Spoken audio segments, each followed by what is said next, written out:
kids, welcome back to the channel.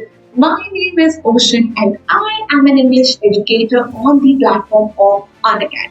और बच्चों वाली फिर देखो आप लोगों के क्लास 12th का एकेडमिक ईयर तो शुरू हो गया है। I am very sure class 12th की इंग्लिश कैसे शुरू करनी है या शुरू करनी है भी नहीं करनी है, ये बहुत बच्चों का डिसीजन डामाडोल है इस टाइम पे।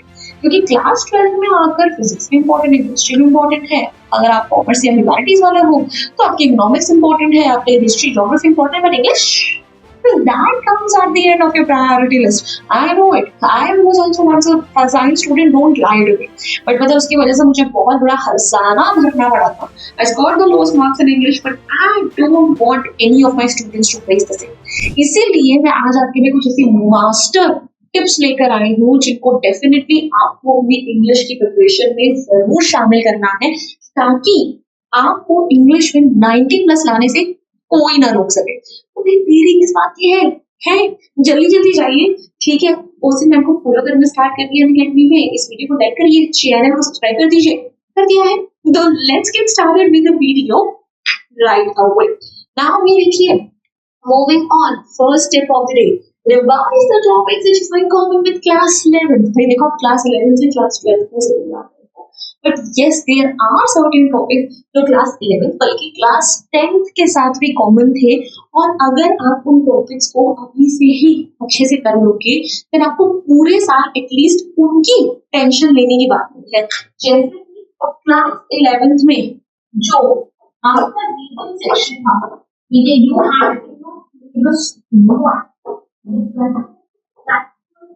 लिटरेरी पैसेज इस साल भी वही है। 22 मार्क्स तो आपके यही है।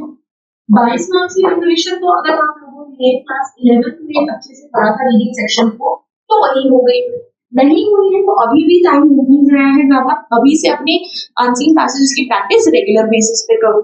उसके अलावा लिटरेरी पैसेज, ये कुछ ऐसी चीजें हैं जो बचपन से जब तैयार हो 9th से, अगर आप उतने अभी तक आपने भारत हासिल नहीं करी है तो वो कर लो, ठीक है। क्यों? क्योंकि लिटरेरी डिवाइसेस आपके इस साल बहुत काम में आने वाले हैं। सारी फॉर्म्स में भर भर के लिटरेरी डिवाइसेस इस्तेमाल हुए हैं। Letter to editor is also coming this year, और क्लास 10 में भी लेटर टू एडिटर था। एटलीस्ट आपको फॉर्मेट पता होना चाहिए, ठीक है। आपको उसके टिप्स पता होनी चाहिए, कैसे कैसे लिखते हैं। ये चीज आपको पता है तो 5 मार्क्स वही आ गए। And last but not the least, your notice writing. Notice writing बच्चों ने बहुत पहले करा था।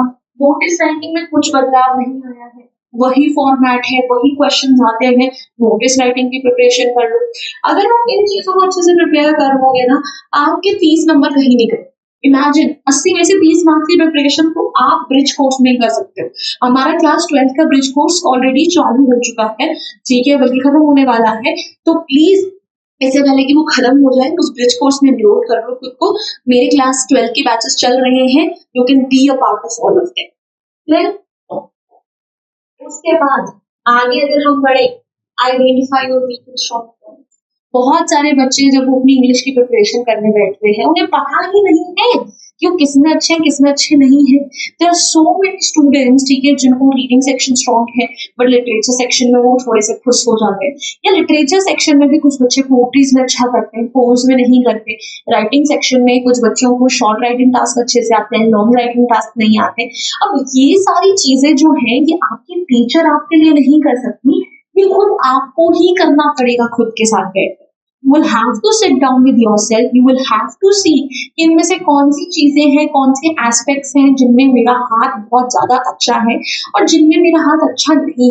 And then you can see accordingly आपको किस पे ज्यादा फोकस करना है, किसको आपको अपने रेगुलर स्टडी रूटीन में इंक्लूड करने की जरूरत है, और किस सब टॉपिक को अगर आप ऑन अ वीकली बेसिस या बाई वीकली बेसिस भी पढ़ रहे हो तो भी आपका काम चल जाएगा। बट वही चीज है, ये चीजें अगर आप starting of the academic year में कर लोगे तो आपका बहुत ज्यादा टाइम वेस्ट नहीं होगा और मेहनत भी जाया नहीं जाएगी। फिर next one, make sure to study subject on a regular basis. English के साथ सबसे बड़ी प्रॉब्लम पता है कि बच्चे से पढ़ते ही नहीं। इंग्लिश इजी है, माना इजी है, सब लोग बोलते हैं इजी है, then why is it still the subject जिसमें बच्चों के सबसे कम मार्क्स आते हैं? जो टॉपर्स भी होते हैं उनके भी इंग्लिश में कम ही मार्क्स आते हैं। हमें से पूछे साइंस में अच्छे नंबर आए थे, इंग्लिश में सबसे कम आए थे, टीचर हम इंग्लिश के बने हुए हैं।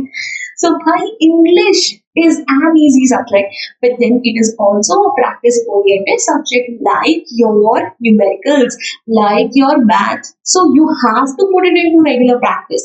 And I don't want you to make sure that आप हर रोज उसके लिए आधा घंटा 1 घंटा निकालें। जो बच्चे मेरे बैच का पार्ट है उनको पता मैं क्या बोलती हूँ, मतलब कुछ करने की जरूरत नहीं, तुम्हें बस इतना करना है कि तुम क्लासेस में रेगुलर आओ, बिकॉज क्लास में ही मैं तुम्हें इतना मटेरियल प्रोवाइड कर दूंगी दैट तुम्हें रेफरेंस बुक खरीदने की भी जरूरत नहीं पड़ेगी। पीवाईक्यू से आपके competency based question, everything, notes वगैरह सब वहां होगा। उसके बियॉन्ड आपको बस करना कुछ नहीं है। जो आप रेगुलर अपना स्टडी रूटीन फॉलो कर रहे हो, क्लास 12 में होगा, प्रीटी श्योर एक सेल्फ स्टडी का रूटीन होगा जहां पे हर रोज एटलीस्ट 2 सब्जेक्ट पढ़ रहे होंगे। तो कुछ मत करो, जब एक सब्जेक्ट पढ़ के थक जाओ, एक हेवी टॉपिक कर लो, दिमाग ऐसा बोले कि बस भाई और पढ़ाई नहीं हो सकती, उस टाइम पे इंग्लिश को प्रेफर करो। इंग्लिश की थोड़ी क्वेश्चंस प्रैक्टिस कर लो, कोई राइटिंग सेक्शन में क्वेश्चन प्रैक्टिस कर लिया, कोई अनसीन पैसेज कर लिया ताकि दिमाग को भी ब्रेक मिल जाए, फिर उसके बाद दूसरे सब्जेक्ट पे स्विच कर लो, इंग्लिश भी साथ साथ पढ़ लो। इसी तरीके से आपको इंग्लिश के लिए टाइम निकालना है। You don't have to specifically make sure कि मैं रोज 1 घंटा इंग्लिश पढ़ूंगा, बस क्लासेस में रेगुलर आओ और इस तरीके से थोड़ी बहुत प्रैक्टिस करो, that's it. Then attempt the questions on it. ये एक बहुत बड़ी प्रॉब्लम। जब बच्चों को स्कूल से होमवर्क मिलता है ना, तो वो क्या करते हैं, घर जाते हैं, फिर चैट जीपीटी से देखते हैं, गूगल से देखते हैं, या अगले दिन जाकर अपने ही किसी क्लासमेट के आंसर्स चेक कर अपनी टीचर को थमा देते हैं और उन्हें लगता है कि यार हम तो कितने स्मार्ट, हमने तो देखो अपना कितना सारा हार्ड वर्क बचा लिया। This is not smart work. This is actually foolish work. Because आप जितना गेन कर सकते थे उससे ज्यादा आपने लूज कर दिया। आपको पता है कि इंग्लिश में सबसे ज्यादा बच्चों का क्या डाउट होता है, ma'am how to write answers, how to frame answers. Last time limit में मैं आपको चाहे जितनी मर्जी टिप्स दे दूं, आप कोई बढ़िया एकदम से धुरंधर नहीं बन जाओगे आंसर लिखने में। You have to practice something if you're weak at it. आपको जो स्कूल से होमवर्क मिल रहा है उन क्वेश्चंस को खुद ब खुद करो, अपने टीचर से चेक कराओ, उन्हें देखने दो कि आप आखिर उसमें कौन सी गलतियां कर रहे हो। यार हम जो टीचर्स हैं, ठीक है, हम आपकी मदद करना चाहते हैं, but as much as we want to do it, we can only provide you some generic tips because we don't know your writing style, we don't know आपका इंग्लिश कितना अच्छा है या कितना बुरा है। It's your teacher, subject teacher, जो आपके रोज टेस्ट चेक करती हैं, आपके असाइनमेंट्स, आपके होमवर्क्स देखते हैं। सो जब तुम वहां से फायदा उठा सकते हो तो क्यों नहीं उठाओगे। प्लीज जितने भी आंसर्स हैं उनको खुद से फ्रेम करो, सी कहाँ पर गड़बड़ है, कहाँ पे तुम्हारा वीक पॉइंट है, किस चीज को कैसे स्ट्रॉन्ग करना है। Nobody else is. Moving on. Make notes for all the chapters and topics we talk about.